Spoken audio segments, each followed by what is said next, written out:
वह बालक क्यों हंसा? चित्रकूट नगर में एक राजा रहता था। एक दिन वह शिकार खेलने जंगल में गया।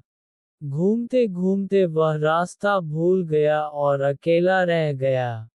थक कर वह एक पेड़ की छाया में लेटा कि उसे एक ऋषि कन्या दिखाई दी।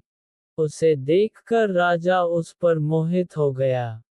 थोड़ी देर में ऋषि स्वयं आ गए। ऋषि ने पूछा, तुम यहाँ कैसे आए हो? राजा ने कहा, मैं शिकार खेलने आया हूँ। ऋषि बोले, बेटा, तुम क्यों जीवों को मारकर पाप कमाते हो? राजा ने वादा किया कि मैं अब कभी शिकार नहीं खेलूंगा। खुश होकर ऋषि ने कहा, तुम्हें जो मांगना हो मांग लो। राजा ने ऋषि कन्या मांगी और ऋषि ने खुश होकर दोनों का विवाह कर दिया। राजा जब उसे लेकर चला तो रास्ते में एक भयंकर राक्षस मिला।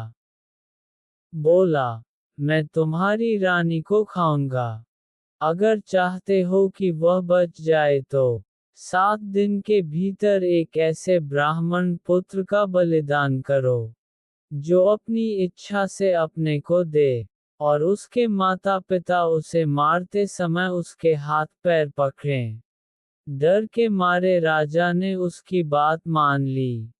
वह अपने नगर को लौटा और अपने दीवान को सब हाल कह सुनाया। दीवान ने कहा, आप परेशान न हो, मैं उपाय करता हूँ। इसके बाद दीवान ने 7 बरस के बालक की सोने की मूर्ति बनवाई और उसे कीमती गहने पहनाकर नगर नगर और गांव गांव घुमवाया। ये कहलवा दिया कि जो कोई 7 बरस का ब्राह्मण का बालक अपने को बलिदान के लिए देगा, और बलिदान के समय उसके माँ बाप उसके हाथ पैर पकड़ेंगे, उसी को यह मूर्ति और 100 गांव मिलेंगे। ये खबर सुनकर एक ब्राह्मण बालक राजी हो गया। उसने माँ बाप से कहा, आपको बहुत से पुत्र मिल जाएंगे। मेरे शरीर से राजा की भलाई होगी और आपकी गरीबी मिट जाएगी। माँ बाप ने मना किया, पर बालक ने हट करके उन्हें राजी कर लिया। माँ बाप बालक को लेकर राजा के पास गए। राजा उन्हें लेकर राक्षस के पास गया। राक्षस के सामने माँ बाप ने बालक के हाथ पैर पकड़े और राजा उसे तलवार से मारने को हुआ। उसी समय बालक बड़े जोर से हंस पड़ा। इतना कहकर बेताल बोला, हे राजन, ये बताओ कि वह बालक क्यों हंसा? राजा ने फौरन उत्तर दिया, इसलिए कि डर के समय हर आदमी रक्षा के लिए अपने माँ बाप को पुकारता है। माता पिता न हो तो पीड़ितों की मदद राजा करता है। राजा न कर सके तो आदमी देवता को याद करता है। पर यहाँ तो कोई भी बालक के साथ न था। माँ बाप हाथ पकड़े हुए थे।